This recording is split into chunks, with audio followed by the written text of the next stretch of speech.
me like a Hellcat.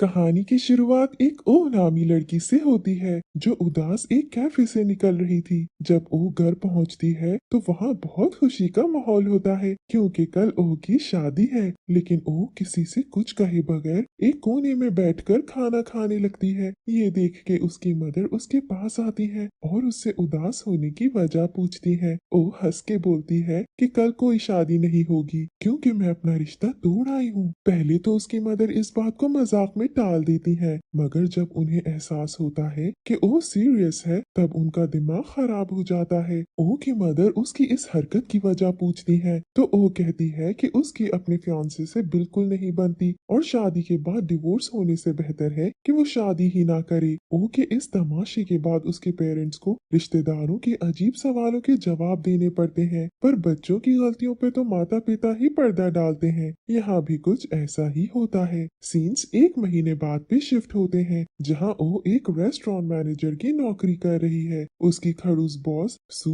उसे अपने cabin में बुलाती है और बेइज्जत करने लगती है। एंड में ये भी बोलती है कि ओह नॉन सीरियस है, तभी उसने अपनी शादी से एक दिन पहले उसे कैंसिल कर दिया। ओह अपना गुस्सा निकालने के लिए अपने कोलीग से बॉस की बुराई करने लगती है जो उसकी बॉस सुन लेती है। दूसरी तरफ एक फिल्म सॉन्ग डायरेक्टर पार्क को दिखाया जाता है जो अपने काम को लेकर काफी सीरियस है और उसका पैशन म्यूजिक है। बाद में दिखाया गया है कि पार्क अपने दोस्त जिन से बात कर रहा होता है कि उसे एक अजीब सा विजन आता है जो कि सच हो जाता है, लेकिन वो उसे वहम समझकर इग्नोर कर देता है। वो दिल हल्का करने के लिए अपनी फ्रेंड किम से बातें करते हुए ड्रिंक कर रही होती है। किम उससे पूछती है कि ओह ने शादी क्यों तोड़ी, वो भी बस एक दिन पहले, मगर नशे में धुत ओह कुछ सही से नहीं बताती। ओह की आंटी उसकी मदर से बोलती है कि क्यों ना ओह को एक ब्लाइंड डेट पे भेजा जाए, जिसपे ओह नहीं मानती, मगर फिर उसकी मदर जब उसे बहुत प्रेशराइज करती है तो वो मजबूरन हाँ कर देती है। सीन्स शिफ्ट होते हैं स्टूडियो की तरफ जहाँ पार्क का मूवी डायरेक्टर से फड्डा हो जाता है क्योंकि मूवी को सिर्फ 2 वीक्स बाकी है, मगर पार्क को सॉन्ग एडिटिंग में पूरा मंथ लगेगा। तब वहाँ एंट्री होती है पार्क की गोल्ड डिगर मदर की जो खुद एक फिल्म प्रोड्यूसर है। पार्क और उनकी आपस में बहस हो जाती है। ओह ब्लाइंड डेट पे जाती है मगर वो बंदा उसमें कोई इंटरेस्ट नहीं दिखाता, जिसपे ओह का ईगो हर्ट हो जाता है, जिस पर वो उसे बातें सुनाती वहाँ से निकल जाती है। इसके बाद ओह एक ख्याल में गुम हो जाती है कि किस तरह उसके फियांसे ने खुद उससे रिश्ता तोड़ा था, एक बहुत ही यूजलेस बात पे, मगर ओह ने सबको ये बताया कि वो रिश्ता ओह ने खुद खत्म किया था ताकि उसकी बेइज्जती ना हो। पार्क को काफी दिनों से एक विजन आ रहा था जिसमें वो एक लड़की से टकराता है और उस लड़की की नाक से खून निकलने लगता है। एक दिन पार्क एक्सीडेंटली एक कैफे में अपनी पुरानी दोस्त किम से मिलता है जो ओ का वेट कर रही थी। तभी किम उसे बताती है कि किस तरह ओ की शादी कैंसिल हुई। पार्क समझता है कि किम पार्क की एक्स जिसका नाम भी ओ था उसकी बात कर रही है, जिसकी शादी कैंसिल करवाने में पार्क का हाथ था। लेकिन जैसे ही कैफे में हमारी ओ एंटर होती है उसे देख के पार्क को अंदाजा हो जाता है कि उसने एक बड़ी गलती कर दी। वो ये कि जब किम ने पार्क से ओ की शादी का जिक्र किया तब उसे लगा कि किम उसकी एक्स की शादी का बोल रही है, तभी उसने गुस्से में आके गलत ओ की शादी कैंसिल करवा दी। वहीं एकदम पार्क ओ से टकरा जाता है। ओ की नाक से ब्लीडिंग स्टार्ट हो जाती है। पार्क बहुत बैड फील करने लगता है क्योंकि उसकी एक मिसअंडरस्टैंडिंग ने गलत ओ का घर खराब कर दिया। उसी दिन रात में ड्रंक ओ की मुलाकात दोबारा पार्क से होती है और वो उस पे तरस खा के उसे घर छोड़ देता है और रास्ते में उसे अपनी स्टोरी बताती है कि ओ की क्लास में एक और लड़की थी जिसका नाम भी ओ था, मगर वो बहुत प्रिटी प्लस इंटेलिजेंट थी, तभी लोग उसे प्रिटी ओ और इस ओ को अगली ओ बुलाते थे। नेक्स्ट डे ओ को ऑफिस में क्लास रियूनियन का इनविटेशन आता है। वो ये सुनकर खुश हो जाती है कि उसमें प्रिटी ओ नहीं आएगी। ओ वहाँ जाती है मगर सब उसका मजाक बनाते हैं। वहाँ पार्क अपने रिवेंज की कहानी अपने लॉयर दोस्त जिन को सुनाता है कि उसकी बेवकूफी ने ओ के फियांसे को तबाह कर दिया, जिसकी वजह से उसने झूठ बोलकर ओ से रिश्ता खत्म कर दिया। जिन उसे खामोश रहने का बोलता है। तभी पार्क को एक विजन आता है कि ओ उसके घर आई है। ओ के पेरेंट्स लोगों की अजीब बातों की वजह से मजबूरन ओ को घर से जाने को कहते हैं। ओ एक नई जगह अपार्टमेंट लेती है। जब वो सामान मूव कर रही होती है तभी उसकी नजर एक गेट पर पड़ती है। गेट खोलने पर उसे एक स्टूडियो दिखता है जो उसके रूम से कनेक्टेड था। वहीं सामने पार्क टॉवल में खड़ा होता है। पार्क ओ को देख के हैरान हो जाता है। उसे अंदाजा हो जाता है कि उसकी वो विजन भी कंप्लीट हो गई। पार्क ओ को वहां से जाने को बोलता है लेकिन ओ उसकी बात नहीं मानती। इसके बाद इनकी काफी क्यूट लड़ाई रहने लगती है। एक दिन ओ पार्टी से ड्रंक वापस आ रही होती है कि पार्क एक अजीब इंसान को उसे स्टॉक करते देख लेता है। फिर ओ को अपने घर ही ले जाता है और कॉफी देता है। ओ यहाँ इमोशनल होके पार्क से बातें करने लगती है कि उसके साथ इतना बुरा क्यों हुआ। पार्क उसे बताता है कि पार्क की शादी वाले दिन ही उसकी पार्टनर उसे बताए बगैर कहीं चली गई थी, जिसे सुन के ओ को एहसास हुआ कि पार्क भी उस तकलीफ से गुजर चुका है जिससे वो गुजरी है। फिर पार्क उसे स्टूडियो के दरवाजे के जरिए ओ के रूम भेज देता है। हमें दिखाया जाता है कि ओ के पेरेंट्स उसके लिए काफी वरिड हैं क्योंकि उन्होंने सोसाइटी के प्रेशर में आके ओ की बेहतरी के लिए उसे घर से निकाल तो दिया, मगर अब वो उसे मिस कर रहे हैं। तब उनकी मुलाकात पार्क से हुई और वो काफी सुकून में आ गए कि उनकी बेटी सेफ जगह है। अगले दिन ओ के पास एक डिलीवरी मैन आता है। उसके इरादे कुछ ठीक नहीं लग रहे थे। पार्क विंडो से ये सब देख रहा था। पार्क फौरन स्टूडियो के गेट से ओ के रूम में एंटर होकर उसे एक डिजास्टर से बचा लेता है। ओ ये देख के बहुत अच्छा महसूस करती है कि किसी को उसकी फिक्र है। पार्क ओ को बोलता है कि किसी को ये न बताना कि तुम इधर अकेली हो। पार्क अपने शूज वहां रख देता है ताकि लोगों को लगे कि ओ अकेली नहीं। पार्क को एक विजन आता है कि उसकी एक्स प्रीति ओ उसकी लाइफ में दोबारा आ रही है। तब वो ये सोचकर काफी दुखी हो जाता है कि अब इसको पार्क से क्या चाहिए। अगली सुबह हमारी रेगुलर ओ किम के साथ कार में ऑफिस जा रही थी कि उसकी नजर उसी प्रीति ओ पर पड़ती है जिसकी वजह से उसकी लाइफ मिजरेबल थी। ओ ऑफिस से एक रेस्टोरेंट में खाना खा रही होती है। तभी वहाँ पार्क भी मौजूद होता है। ओ पार्क को बताती है कि प्रीति ओ उसकी लाइफ में वापस आ चुकी है। ये सुन के पार्क खुद बहुत हैरान हो जाता है क्योंकि एक के बाद एक उसकी सारी विजन्स ट्रू हो रही है। अगले ही दिन ओ को एक और शौक मिलता है जब वही प्रीति ओ उसके ऑफिस में काम करने आती है। ओ की बॉस सू इस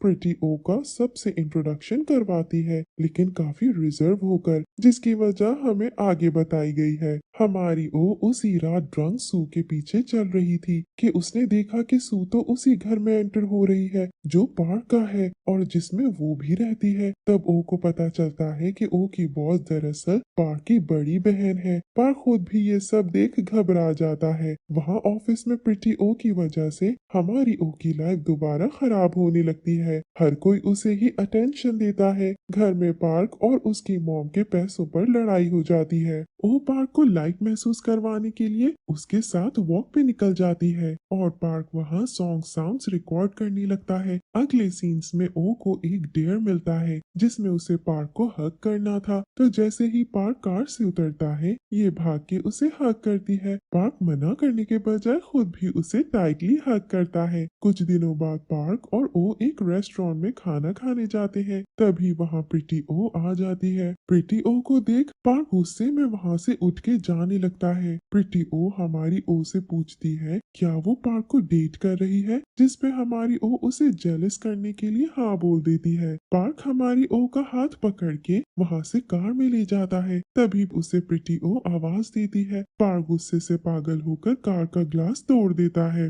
रास्ते में हमारी ओ को पता चल जाता है कि वो लड़की जिसने पार्क को शादी वाले दिन धोखा दिया था कोई और नहीं बल्कि उसकी सबसे बड़ी कॉम्पिटिटर प्रीति ओ है। घर पहुंचकर ओ पार्क की बैंडेज करती है और अगली सुबह उसको ब्रेकफास्ट बना कर देती है। ये देख पार्क काफी सॉफ्ट हो जाता है। ओ पार्क को बोलती है कि क्यों न हम प्रीति ओ को जेलस करवाने के लिए झूठी रिलेशनशिप का नाटक करें ताकि उससे रिवेंज ले सके। पार्क शुरू में मना कर देता है पर फिर उसकी बात मान लेता है। वहाँ हमें दिखाया जाता है कि ओ अपनी बेस्ट फ्रेंड किम को बता रही है कि वो अब पार्क को चाहने लगी है क्योंकि पार्क ओ की बहुत केयर करता है। है। प्रीति ओ अब पार्क को याद करके रो रही होती है क्योंकि वो पार्क को शादी तोड़ने की असल वजह बताना चाहती है कि उसने पार्क के साथ ऐसा क्यों किया। उधर सीन शिफ्ट होता है हमारी ओ की तरफ जिसका आज बर्थडे है मगर वो काफी लोनली फील कर रही है। इतने में उसके दरवाजे पे कोई नॉक करता है। वो पार्क है जिसके हाथ में ड्रिंक्स एंड स्नैक्स है। ओ उसे देखकर बहुत खुश होती है। पार्क उसे एक गिफ्ट म्यूजिक बॉक्स देता है। बाद में पार्क को एक रिकॉर्डिंग के जरिए पता चलता है कि ओ उसे लाइक करती है। एक्चुअली पार्क भी ओ को चाहने लगा था मगर वो इस बात से डरता है कि जब ओ के सामने सच्चाई आएगी तो उसका क्या रिएक्शन होगा। पार्क ओ को मना कर देता है कि वो उसे लाइक नहीं करता। प्रीति ओ पार्क के घर बात करने के इरादे से आती है मगर जब उसे पता लगता है कि हमारी ओ भी वहीं रहती है तो वो चिढ़ जाती है। वो रोते हुए पार्क को सच बताना चाहती है कि इतने में एक पत्थर उड़ता हुआ विंडो पे लगता है। वो हमारी ओ का कारनामा है जो प्रीति ओ को पार्क के साथ देख के दुखी हो जाती है। ओ वहाँ से अपनी दोस्त किम के घर चली जाती है। ओ रोते हुए उसे सब बताती है कि पार्क फिर से उसी प्रीति ओ के चक्कर में है। वहीं पार्क को ओ की फिक्र होने लगती है तो वो उसे टेक्स्ट करता है कि घर वापस आ जाओ। ओ को अपनी गलती पर शर्मिंदगी होती है पर वो घर चली जाती है। ओ पार्क के लिए डिलीशियस खाना बनाती है जो उसे बहुत पसंद आता है। पार्क ओ को थैंक यू बोलता है। दरअसल हमारी ओ को प्रीति ओ को जेलस करना था। उधर प्रीति ओ अपना पुराना सेल फोन निकाल कर आखिरी टेक्स्ट देखती है जो पार्क की मॉम का था जिसमें मॉम ने प्रीति ओ को ये कहकर बहकाया था कि पार्क तुमसे सिर्फ तरस खा के शादी कर रहा है, वो तुमसे लव नहीं करता। प्रीति ओ उनकी बातों में ही आके शादी से पीछे हट गई थी क्योंकि उसका दिल टूट गया था। अब ये बात पार्क को पता चल जाती है और वो प्रीति ओ से बात करने के लिए मान जाता है। वो अपनी मॉम की वजह से गिल्टी फील कर रहा था। पार्क को विजन आता है कि ओ का एक्स फियांसे टाई जेल से छूट गया है और उसे पीटने आ रहा है। अगले दिन ओ कहीं जा रही होती है कि रास्ते में एक गाड़ी रुकती है जिससे टाई निकलता है। ये देख ओ काफी हैरान रह जाती है और दुखी होकर ये खबर पार्क को सुनाती है। ओ टाई की वजह से गम में काफी ड्रिंक करके इधर उधर भटकने लगती है कि पार्क उसे वहाँ से लेकर चला जाता है। एक बार फिर ओ की शादी तय से होने की बातें शुरू हो जाती है। ओ की मदर ओ से उसकी मर्जी पूछती है। ओ रोकर उन्हें सच बता देती है कि शादी ओ ने नहीं तोड़ी थी बल्कि टाई ने तोड़ी थी। सब ये सुन के हैरान रह जाते हैं कि ये पहले क्यों नहीं बताया। पार्क घर में एंटर हो रहा था कि वहीं एक्स फियांसे आ जाता है और उसकी धुलाई करता है। पिटकर पार्क अपने घर चला जाता है और वहाँ फिक्र में ओ को कॉल करता है कि घर आओ मगर वो उसे ये कहकर चुप करवा देती है कि तुम्हें तो मैं पसंद नहीं तो फिक्र क्यों कर रहे हो। सीन शिफ्ट होता है ओ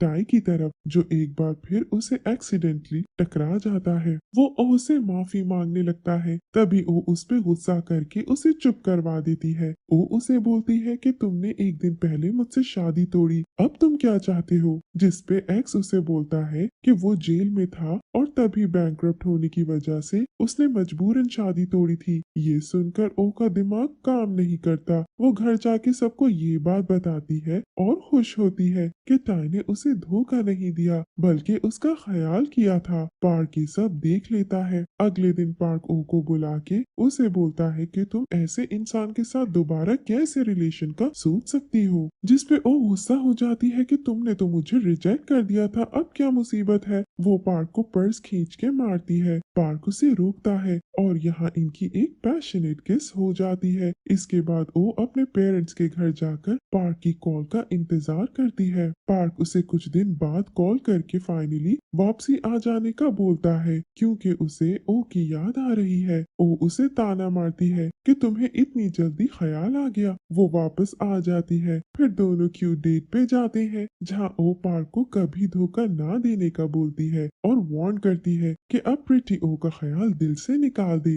मगर बदकिस्मती से जब एक दिन पार्क ओ के ऑफिस के बाहर खड़ा था तभी वहाँ टाई भी उससे मिलने आ जाता है। टाई पार्क को ओ के साथ देख गुस्से से पागल हो जाता है। फिर ओ को सब बता देता है कि पार्क ने ही सब खराब किया था। ओ के पाँव के नीचे से जमीन निकल जाती है। वो उन दोनों से दूर जाने के लिए एक सबवे स्टेशन चली जाती है। वहाँ जाकर रोते हुए सोचती है कि टाई ने उससे उसे पार्क की वजह से एंगेजमेंट तोड़ी थी। अगर पार्क उसे ये सब पहले बता देता तो पार्क को माफ करना आसान हो जाता। उधर पार्क सदमे में है क्योंकि अब तो वो हमारी ओ को दिल से चाहता है, मगर अब क्या होगा वो नहीं जानता। वो ओ को आई एम सॉरी टेक्स्ट भेजता है क्योंकि गिल्ट की वजह से उसमें कॉल करने की हिम्मत नहीं होती। वो अपने पेरेंट्स के घर में ही रह रही थी। एक दिन वो रेडियो चैनल पे अपनी सारी स्टोरी नशे में सुना देती है कि कैसे जिंदगी भर उसे प्रिटी ओ की वजह से कितनी प्रॉब्लम्स फेस करना पड़ी। ये स्टोरी ऑफिस में भी फैल जाती है। सारे लोग दोनों ओ के बारे में बातें करने लगते हैं। आखिरकार पार्क और ओ का सैड ब्रेकअप होने लगता है, जिसपे ओ बहुत रोती है क्योंकि पार्क अब उससे कैसे ब्रेकअप कर सकता है, और ओ पार्क को बहुत बुरा भला सुनाती है। पार्क को काफी दिनों से एक विजन आ रहा होता है कि वो एक एक्सीडेंट में मर गया है। इस वजह से पार्क ओ को अपनी ट्रू फीलिंग्स बताने से डरता है, लेकिन आखिरकार वो ये फैसला कर लेता है कि चाहे कुछ भी हो वो ओ के बगैर नहीं रह सकता और सब चीजों का सामना करेगा। उसे अंदाजा हो जाता है कि ओ की जुदाई का गम ही उसे मार रहा है। वो ओ के घर उससे माफी मांगने चला जाता है, मगर ओ तो उसकी शक्ल देखने के लिए भी तैयार नहीं थी। अगले दिन से हमारी ओ ऑफिस जाने लगती है। वहाँ वो ये दिखावा करती है कि उसकी लाइफ में सब नॉर्मल है। सबको ओ पे तरस आ रहा होता है, यहाँ तक कि प्रिटी ओ भी उसे सॉरी कहती है। ओ स्ट्रेस की वजह से बीमार हो जाती है। वो हॉस्पिटल जाती है तो जब उसकी आंख खुलती है तभी बराबर वाले बेड पर पार्क बीमार पड़ा हुआ होता है। पार्क ओ से दोबारा सॉरी कहता है। पार्क बोलता है कि मैं खुश हूँ, तुम्हारी शादी उस टाई से नहीं हुई क्योंकि मैं तुम्हारे बगैर नहीं रह सकता। ये बोल के पार्क वहाँ से जा ही रहा था कि पीछे से ओ उसे रोकती है और किस करके हक करती है। उसके बाद से इनके बीच में सब नॉर्मल होने लगता है। दोनों बेहद खुश होते हैं और फाइनली एक क्यूट कपल बन जाते हैं। अगले दिन पार्क हमारी ओ को ऑफिस ड्रॉप करता है। पार्क अपनी बहन सू को कॉल करके बोलता है कि ओ को एक दिन ऑफ दे दे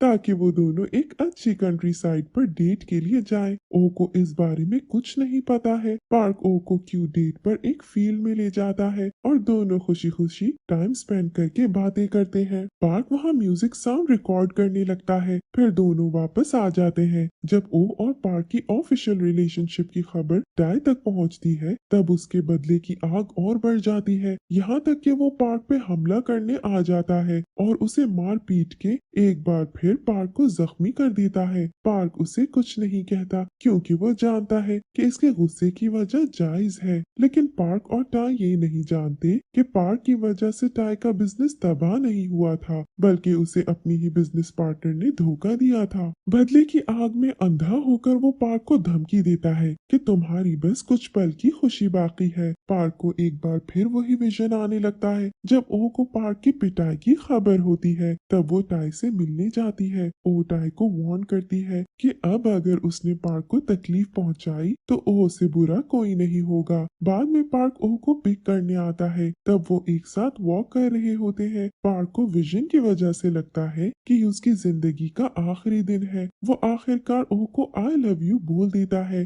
और ये दोनों बहुत खुश हो जाते हैं। अगले सीन्स में दिखाया जाता है कि टाई को पता चल गया है कि उसके बिजनेस तबाह होने के पीछे पार्क का हाथ नहीं था। वो पार्क को माफ कर देता है, लेकिन वहाँ पार्क का एक्सीडेंट हो जाता है जैसे उसे विजन आई थी, मगर वो जिंदा बच जाता है। उसके विजन्स एंड हो जाती हैं। वो इतना खुश होता है कि फौरन ओ को प्रपोज कर देता है। ओ उसे हाँ बोल देती है। फिर इन दोनों की फाइनली शादी हो जाती है। वो फेयरी टेल वेडिंग जिसका ओ को हमेशा से इंतजार था। ओ के पेरेंट्स उन्हें अपनी ब्लेसिंग्स देते हैं। फिर ओ और पार्क आगे की जिंदगी हंसी खुशी गुजारने लगते हैं। Thank you for watching.